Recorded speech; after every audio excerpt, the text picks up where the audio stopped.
Hi, I'm Coach Mark Hadley with Maximum Performance Running.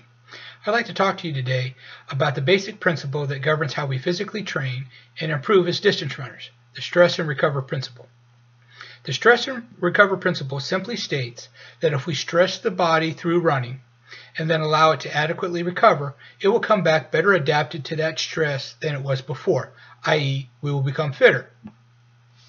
I made up a little diagram that will help us talk about this principle a little bit further.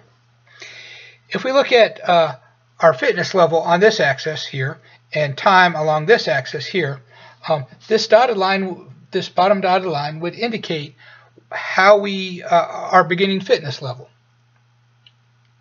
Then we have our stress in red here. This would be our stress workout. This would be a hard workout that we do or a race that we run. Would it be a tempo run or a long run or a speed workout? As we do that stress workout, we break down the body. And our fitness level at the end of the workout is lower than it was at the start. It could be a little bit of a strange concept to think about at first, but look at it this way. If you were to go out and run a 5K as fast as you can, at the end of that 5K, you wouldn't be able to go out and run another 5K as quick as what you just did because you've broken down the body, you've stressed it. But if we let the body recover, and have the recovery here in blue, if we let the body recover over the next several days, once it has adequately recovered, we will get an increase in fitness. Our bodies will bounce back stronger than it was before.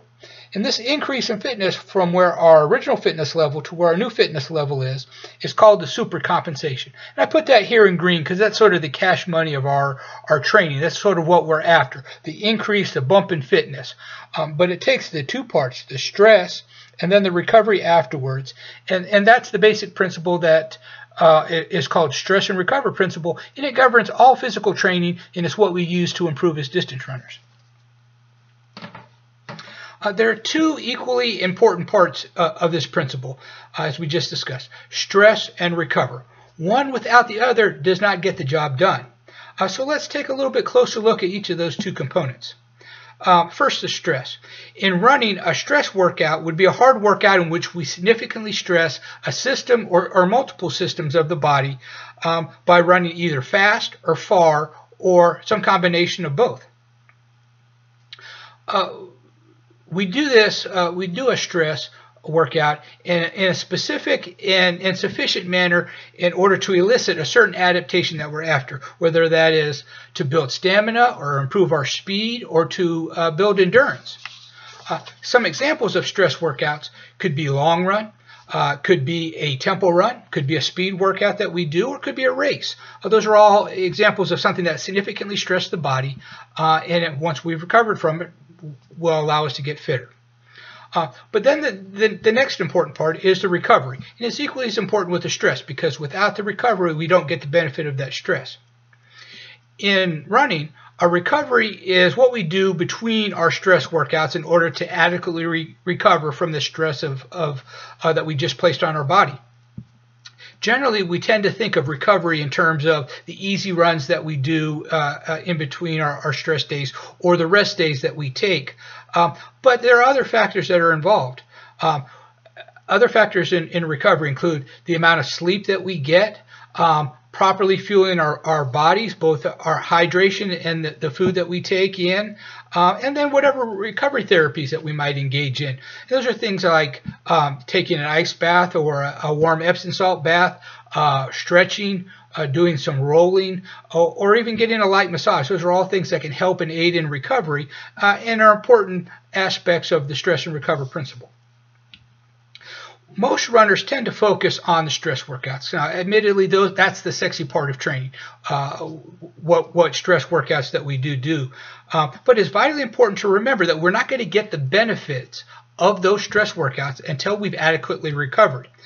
So the more serious that we take and the more that we focus on our recovery, the better off we are, and the more that we're going to be able to, the harder we're going to be able to push on our stress days, and the more frequently we're going to be able to do our stress days because we've taken our recovery so seriously.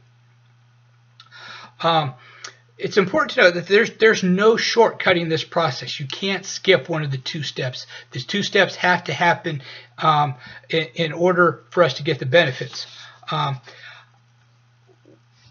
You can't try to make up, you know, an example of sometimes people try to shortcut this, and like they missed a run last week and so they feel bad about it, and so they want to make up the miles this week, so they add miles to their easy runs. It's like, okay, well, on my easy day I normally do 5, but I'm going to do 7 because I'm going to make up for some stuff I missed last week.